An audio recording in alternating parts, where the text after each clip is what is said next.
আমরা ঢাকা শহর সহ সারা দেশের বাড়ি ভাড়ার যে একটি অনিয়ন্ত্রিত পদ্ধতি বা একটা অসম প্রতিযোগিতা চলছে বাড়িওয়ালাদের, এই ভাড়াটিয়া যারা আছেন নিগৃহীত নিপীড়িত মানুষ, তাদের পক্ষে আজকে আমরা একটি রুল পেয়েছি মাননীয় বিচারপতি শিকদার মাহমুদুর রাজি এবং মাননীয় বিচারপতি রাজিউদ্দিন আহমেদের বেঞ্চে।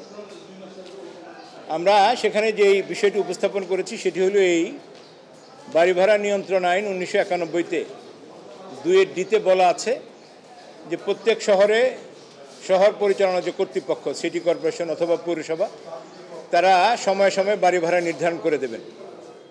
বাড়ির মান, বাড়ির স্ট্যান্ডার্ড, বাড়ির আয়তন, সংযোগ রাস্তা, অন্যান্য ফ্যাসিলিটিস বিবেচনা করে বাড়ি ভাড়া নির্ধারণ করে দেখবেন।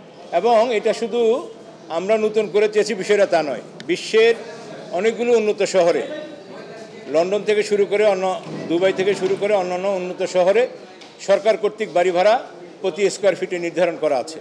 এটা দোকানের ক্ষেত্রে যেমন আছে, অফিসের ক্ষেত্রে আছে, বাড়ির ক্ষেত্রেও আছে। কিন্তু দুর্ভাগ্যজনকভাবে সত্য যে 1991 সালে এই আইনটি হওয়া সত্ত্বেও বাংলাদেশে এই ধরনের কোনো আইন বিধি করা হয়নি। আমরা এই বিষয়টি আজকে মহামান্য হাইকোর্টের নজরে এনেছি এবং মহামান্য হাইকোর্ট আমাদের এই বিষয়টি 2 দিনে বিশদভাবে শুনেছেন।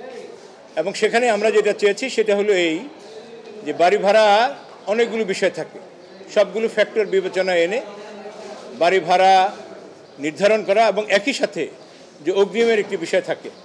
আমরা সেখানে এটাও বলেছি যে দোকান এবং ব্যবসা প্রতিষ্ঠানের ক্ষেত্রে সর্বোচ্চ 3 মাসের অগ্রিম নেওয়ার জন্য একটি নির্দেশনা চেয়েছি, আর বাড়ির ক্ষেত্রে কোনো প্রকার অগ্রিম ছাড়া অথবা সর্বোচ্চ 1 মাসের অগ্রিম বাড়ি ভাড়া নিয়ে বাড়ি ভাড়া নির্ধারণ করার জন্য আমরা একটা প্রে করেছি। মহামান্য আদালত শুনেছেন। একইভাবে অ্যাটর্নি জেনারেল অফিস এই শুনানিতে পার্টিসিপেট করেছেন।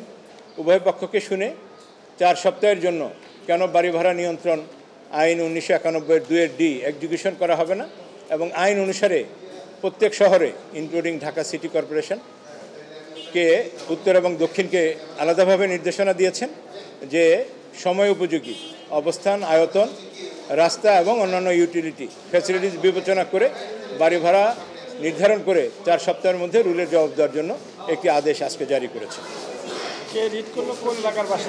হ্যাঁ, রিট করেছেন, রিটকারী হচ্ছেন জনাব ইমতিয়াজ আহমেদ। তিনি একজন সচেতন নাগরিক। তিনি PIL, এটা পাবলিক ইন্টারেস্ট লিটিগেশনের জনস্বার্থে উনি এই রিটটি ফাইল করেছেন। রাজধানী সহ সারা দেশে